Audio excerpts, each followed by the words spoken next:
अरे भैया, यहाँ तो द्वारकाधीश रहते, कन्हैया तो रहता ही नहीं। सुदामा जी ने कहा, जो तुम्हारा द्वारकाधीश है वही हमारा कन्हैया है।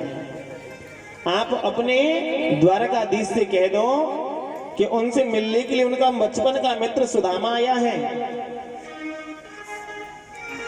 सैनिक ने देखी सकल हालत को देखता है।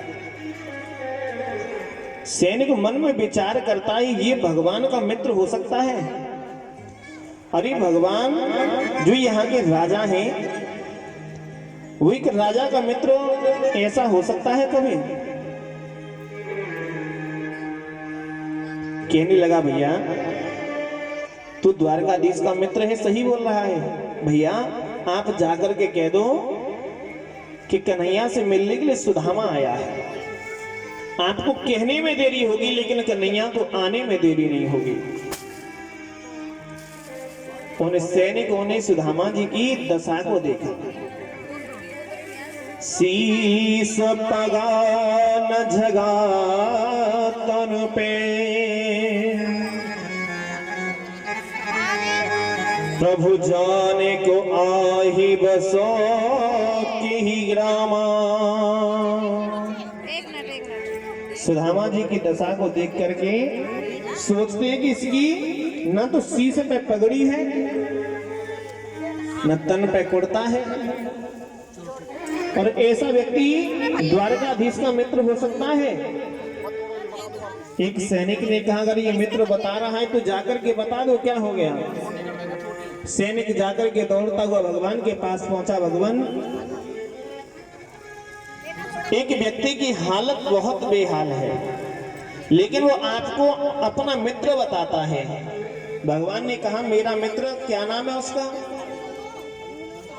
तो सैनिक कहना कुछ ऐसे कुछ नाम बोल रहा था, सुदामा। शब्द साफ नहीं आया, कुछ सापे नाम बोल रहा था। भगवान ने कहा, सापे नाम? कहीं सुदामा तो नहीं था? सैनिक ने कहा, हमारा सुदामा बता रहा था अपना नाम। कैसे आया है? तो आज सैनिक भगवान से कहता है, शीस पगा न झगा तन पे, प्रभु जाने को आही बसो की ही ग्रामा। धोती फटी सी लटी दुपटी अरो,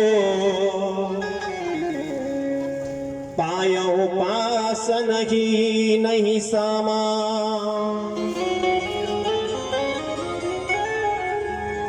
द्वारि खड़ो द्विज दुर्बल एक, रहो चकी सो वसुधा अभिरामा। पूछत दीन दयाल को धाम, बतावत आपन नाम सुधामा।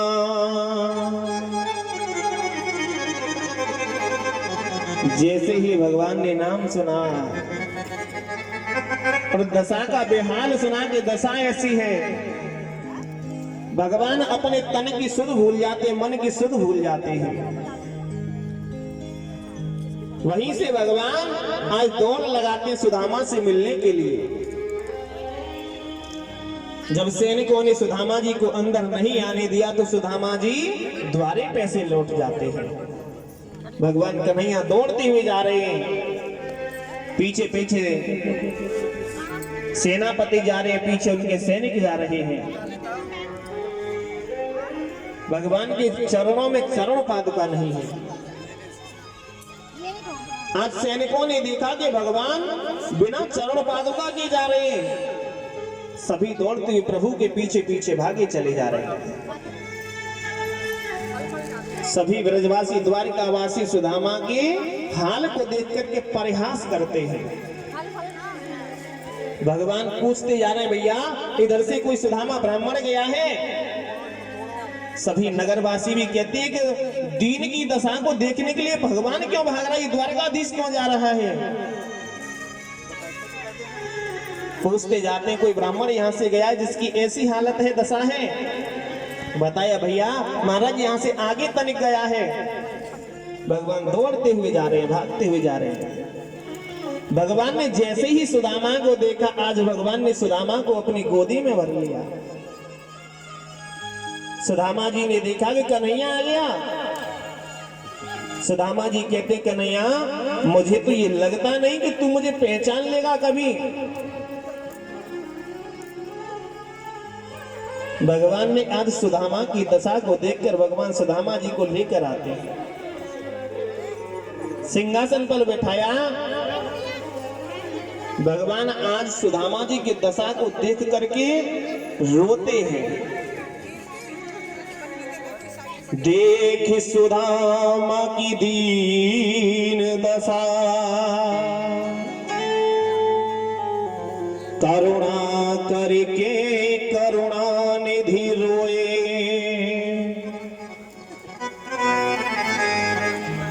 पानी परात को हाथ छुयो नहीं,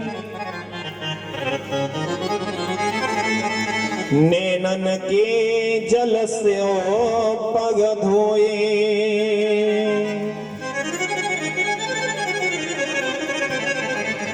भगवान ने सुदामा जी की दशा को देखा। आज नैन जल से भराते हैं, पानी मंगाया है, जल मंगाया है परात में, लेकिन उस जल से सुदामा जी के चरणों को नहीं धोया। सुदामा जी के भगवान कन्हैया ने अपने अश्रुधारा आंसुओं से भगवान ने सुदामा जी के चरणों को धोया। और जब सुदामा जी के चरणों को मेरे प्रभु ने आज अपने आंसुओं से धोया, सुदामा जी कहते कन्हैया मुझे तो ये लगा था कि तू मुझे भूल गया होगा। भगवान ने कहा लाला सुदामा, मुझे तो ये लगा कि मेरा मित्र मुझे भूल गया है। अरे मैं तो तेरे द्वारे पर भी गया, लेकिन तू कभी मेरे द्वारे पर नहीं आया। अरे मैं तो तेरे द्वारे तक पहुंच गया कि कैसे भी करके मेरा मित्र मेरे पास आ जाए। आज सुदामा जी का भगवान कन्हैया ने पूजन किया। भगवान कन्हैया सुदामा जी में वार्तालाप होते हैं। भगवान ने कहा सुदामा भैया अब तो बहुत दिन हैगे हमें तो मैं मिले, ये बता शादी वादी हैगी कि ना हुई अभी। सुदामा जी ने कही भैया शादी तो है गई। भगवान ने की शादी हैगी तेने तुम्हें बुलाया हो ना। सुदामा जी ने की भैया कुछ हालात है ऐसे कि कोई बुलावे की जरूरत ना पड़े। अब तू जानता है गरीबी है तो हम कैसे बुलाते फिर। अच्छा लाला हमारी तो शादी हैगी, ये बता तेरी शादी हुई क्या ना। भगवान ने कही जितनी अभी ये पैर छूने के लिए आएंगी ये सब तेरी भाभी हैं, सब भाभी हैं। लाला ऐसे कितने ब्याह करे तेने कि देख हवाले गिनते चलियो। तो सबसे पहले मैया रुक्मिणी आई। रुक्मिणी जी ने जैसे पैर छुए तथास्तु। जामवंती जी आती, जामवंती आई, पैर छूती है पुत्रवती भव। भगवान ने कही कितने पुत्र करवावे हो, 10-10 तो पहले थे ये। एक एक करके सभी आती जाती हैं। सुदामा जी के हाथ थक गए। सुदामा जी ने कहा लाला ये सभी तेरी तो अर्धांगिनी है। भगवान ने की हाँ। तो लाला एक काम कर ले, इन सबके बदले तू पैर छू ले मेरे, मैं तुझे आशीर्वाद दे दूंगा तो तेरा आशीर्वाद इन्हें सब कुछ लो जाएगा। आज भगवान ने सभी पटरानियों के बदले से सुदामा जी के चरणों को छुआ तो भगवान ने आज सुदामा जी ने भगवान को आशीर्वाद दिया। भगवान भी ब्राह्मण के चरण को छूता है। क्यों? क्योंकि तो सुदामा जी जो 3 मुट्ठी चावल लाई थे पोटली उसको छिपा रहे थे। भगवान ने देखा कि सुदामा कुछ छिपा रहा है मुझसे, अभी ये छिपाने की आदत नहीं गई। अरे एक बार छिपाने की वजह से तो आज तक इसको मुझसे दूर होना पड़ा है, आज फिर छिपा रहा है। भगवान ने पोटली को देखा, छीन लिया आज, और जब खोल के देखा तो उसमें चावल है। मेरे भगवान ने प्रथम मुट्ठी चावल लिया, प्रथम मुट्ठी खाई तो आज प्रथम पहले लोक का दान दे दिया। दूसरी मुट्ठी खाई, दूसरे लोक का दान दिया, और जैसे ही तीसरी मुट्ठी खाने वाले थे उसी समय मैया रुक्मिणी ने हाथ पकड़ लिया। कहा भगवान सब कुछ तुम ही पालोगे प्रसाद, या हमारे लिए भी कुछ छोड़ोगे? क्योंकि मैया ने कहा सब इनको दे दोगे तो महाराज का तुम फिर भिखारी बनोगे। आज तीसरी मुट्ठी चावल सभी मैयाओं ने आपस में बांट करके खाई। प्रातः काल होता है, भोजन इत्यादि खिलाते हैं भगवान ने सुदामा जी को। सुदामा जी ने कहा लाला मैं जाना चाहता हूं। भगवान ने कहा भैया जाना चाहता है तो चला जा। सुदामा जी ने कहा लाला जाऊं? भगवान ने की जाओ। सुदामा जी आगे बढ़ते हैं थोड़े तनिक, पूछा लाला जाऊं? भगवान ने कहा रुके लौट जा। तो भगवान ने अपना पीत वस्त्र लेकर के सुदामा जी को दे दिया। सुदामा जी ने कहा अब जाऊं लाला? भगवान ने की जा भैया अब जा।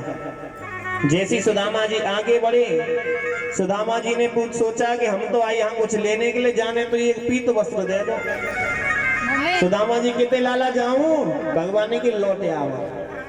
तो सुदामा जी लगी अब कछु धन देगो शायद। तो आज भगवान ने वो पीत वस्त्र भी लौटा लिया, क्योंकि भगवान कहते हैं अगर मैं संसार के सामने दिखा करके दूं तो मैंने अपने मित्र को जो दान दिया वो दान क्या फिर। और हकीकत बात ही दिखा करके दान कभी दान नहीं माना जाता। जो दान देना है वो तो गोपनीय दान होता है केवल। आज सुदामा जी को भगवान ने सब कुछ दे दिया, लेकिन सुदामा जी की नजरों में कुछ नहीं है कि आज सुदामा जी कहते अभी मुझे कन्हैया ने कुछ नहीं दिया है। सुदामा जी लौट करके आते हैं। सुदामा जी लौटे, भगवान कन्हैया ने विचार किया अगर मैं समाज में इसको देता तो फिर मित्रता पे कभी कोई विश्वास नहीं करता। पर भैया हकीकत बात तो यही है, मित्रता हो तो सुदामा कृष्ण जैसी हो। बनी सुदामा मित्र कृष्ण के गले मिले तो टाल रही, और आज सुदामा मित्र कृष्ण के घर में ही डाका डाल रहे। पहले सुदामा जी मित्रता के लिए, लेकिन आज कल के तो घर में ही बहन बेटी पैसा, तो सुदामा जैसी मित्रता नहीं, सब मित्र। बोले गोविंद भगवान की।